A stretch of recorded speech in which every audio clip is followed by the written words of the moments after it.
Исхак Разакович. Акчаны төлөбөй койгонуңуз туура эмес болуптур. Канча саат жол жүрдүк? 2 саатта жүрдүк го. Кандай дейсиз? Кайра барып төлөп келсекпи? Мына 16 рубль сөзсүз Александр Михайловичке берилсин деп Исхак Разакович айтты. Рахмат эже, саламат. Данышман ата-бабаларыбыз, карыз бул оор жүк. Эле салбагандын эсин алат, эшик төрүмдүн четин алат деп айткан. Ананда карыз алып кул болуптур, карыз берип хам болуптур деген макыл кептер бар. Кылымдарды карытса да маанисин жоготпой, журт башчыларын түз жолго түрткөн асыл сөздөрүбүздү бүгүнкү күндүн жетекчилер эске албай жаткандыгы өлкө тагдырына кедергисин тийгизбесе экен. Көчүгүн ээрге коердо Жапаров мырза жалпыга жакчы кепти айтканы эсиңиздеби? Жамы журт колдоп президент болуп калса 5 жылда өлкөбүз сырткы карызынан кутулмак. Эгерде сиз президент болсоңор, 5 жылдын ичинде биз төлөйбүз. Туурабы? Кудай буюрса, ошо 1-5 жылдыкта биз сырткы карыздан кутулабыз. Оба, дал ушинтип жар салган. Эгемендикти алган мамлекет башчыларыбыз эл эсебинен чет жактан карыз гана алып жүргөнүн билген карапайым калк ал кезде ажолукту самап аткан Жапаровдун жалган айтканын аңдаган да талдаган эмес. Садыр Жапаровдун жалпак тилине, катыр айткан калпына гана ишенишкен. Өткөндө бир байбиче биздин лампочкабыз деп атты эле го Садыр Нуркожоевичти. Биздин прожекторубузду айткым келет Садыр Нуркожоевич сизде. Кыргыз журтчулугу илгертеден карыздан айыккан. Карыз моюнга тагылган аркан сыяктуу. Аркан чечилбесе же үзүлүп калбаса, моюнду муунтат деп өсүп келе жаткан муунга эскертип турушкан.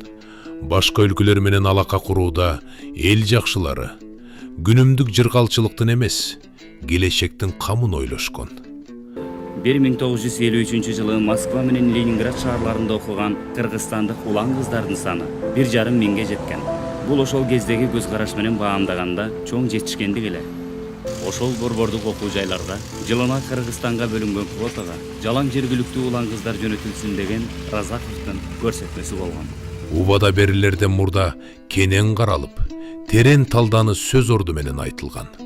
Башчылардын айткан сөзү менен аткарган иши дал келбесе, мойнуна камчысын илип, тизе бүгүп, элинен кечирим сурап, кызматын тапшырып кетип калышчу. Мындай кадам чыныгы мырзалыктын да, адамкерчиликтин да бийик сапатып көрсөтүп турар эле. Алар бийлик бул эл экенин жакшы түшүнүшкөн. Коенду камыш жигиттин намыс өлтүрөт деген накыл кепти бийик тутуп, насилди бекем кармашкан. Учурда намысыбыз жоголуп барат. Калп айткан кадыр эсе көрүнүшкө айланды. Эки тизгин бир чылбырды колуна алган Садыр Жапаров эл алдында өзүн эстүү жетекчи катар көрсөтөт. Жасаган иши менен сөзү айкалышпагандарды популист деп зекийт. Келечек ээлерин чынчылдыкка тарбиялоо үчүн кол алдындагыларды жалган айтпоого чакырык жасайт. Эгемендик алгандан тарта сөзүбүз менен ишибиз айкалышпай, эл арасында таасирин күчөтүү, упай топтоо үчүн саясатчыларыбыз, айрым депутаттарыбыз популисттик билдирүүлөрдү жасоо менен алек болушту. Ушул менин билдирүүм мамлекеттин эл аралык мамилелерине залакас тийип калбайбы деп ойлошпой, өзүнүн жеке пиарын жасап, элге жакшы көрүнүп алсам болду деген саясатчылар дагы болду. Тиги депутат кыйын экен, бетке айтты.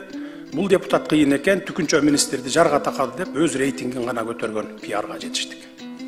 Ошондой саясатчыларды көргөн кийинки муун, куру кыйкырык, куу сүрөөнгө жетеленип, популист, демагог болуп тарбияланып чыгуу коркунучуна туш болду.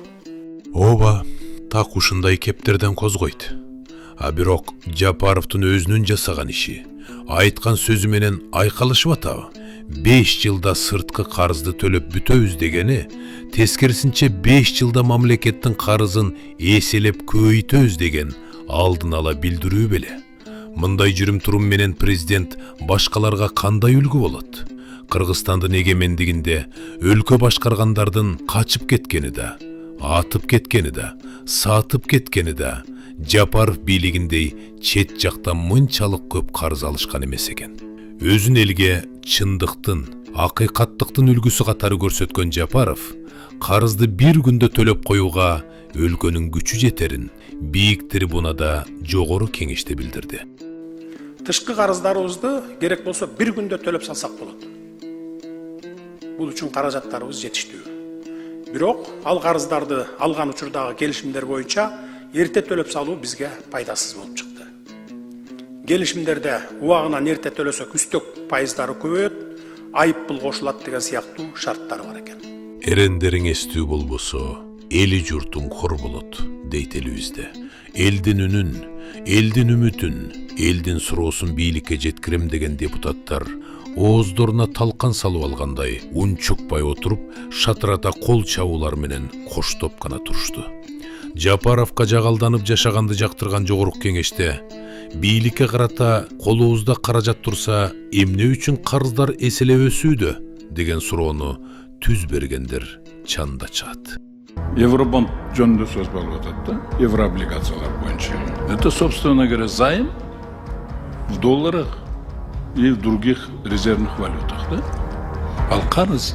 Бирок мындай адамдарга кылмыш ишин токуй калып, өкүм зордук менен ак үйдөн айдап чыгышат. Кыргызда айдап кел менен байлап кел, катаал хандын буйругу деген. Анын сынарындай далили менен көргөзүп, элге бийликтин алдамчылыгын ачык айткан журналисттерге каршы буйрук берилет. Кошуматчылар аларды бат эле кылмышкерге айлантышат. Камайт, өлкөдөн чыгарышат, экстремист деп жарыялашат. Байды кудай ураарда дөөлөтүнө мас болот. Ханды кудай ураарда өз элине кас болот деген ушул эмеспи? Калың журтту карызга батырып, бирок катуу иштеп аткандай маска кийип жүргөнүн элибиз көрүп турат. Мамлекеттик жалпыга маалымдоо каражаттар аркылуу, бийликчил телеканалдар аркылуу элге жалган маалыматты жаадырып жүрүшөт. Эсиңиздеби? 2025 жылдын башында өлкөнүн карызы 7 миллиард долларга жеткени тууралуу маалыматтар чыккан. Жапаров мындай билдирүүлөрдү бийликти көрө албагандардын ойлоп тапканы деп өз элин беттен алган. Бул жалган маалымат. Сырткы карызыбыз 4,5 миллиард доллар бойдон турат. Бул маалыматты айрым ишсиз калган же качып жүргөн саясатчылар бийликти элге жаманатты кылып көрсөтүү үчүн таратып жатышат. Президенттин билдирүүсүнөн бир аз убакыт өткөндөн кийин мамлекеттик жалпы карыз 7 миллиард эмес, 8 миллиард доллардан ашкандыгын, а сырткы карыз 4,5 эмес, 5,5 миллиард долларда жакын болуп, олуттуу өсүү болгонун бийликтин расмий өкүлдөрү айтып чыгышты. 2025 жылдын 30 июнуна карата мамлекеттик карыздын жалпы суммасы 8 миллиард 384 миллион АКШ долларын түзүп, өткөн жылга салыштырмалуу олуттуу деңгээлде өстү десек болот.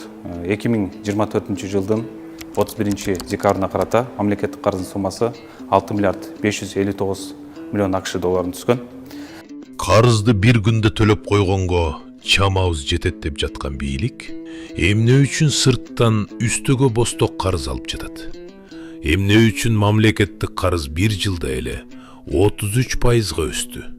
Экономика эселеп өнүгүп атса, эмнеге чет элден акчасына муктаж болуп калдык? Карыз алып жатып, эмнеге байбыз деп мактанып атабыз? Айтор суроолор көп. Ачык айтып же сурап койгон адам эл душманына айланат. Кыргызда шибегени капка ката албайсың деген кеп бар. Канчалык калкты алдап, калпынарды каткан менен ал шибеге сыяктуу тешип чыгып көрүнүп калат. Калптын казаны кайнабайт дегендей, жалган сүйлөп, жамы журтту жалгарып, карызды калын журттун моюнуна артып салуу жакшылык алып келбесин эстен чыгарбаш керек.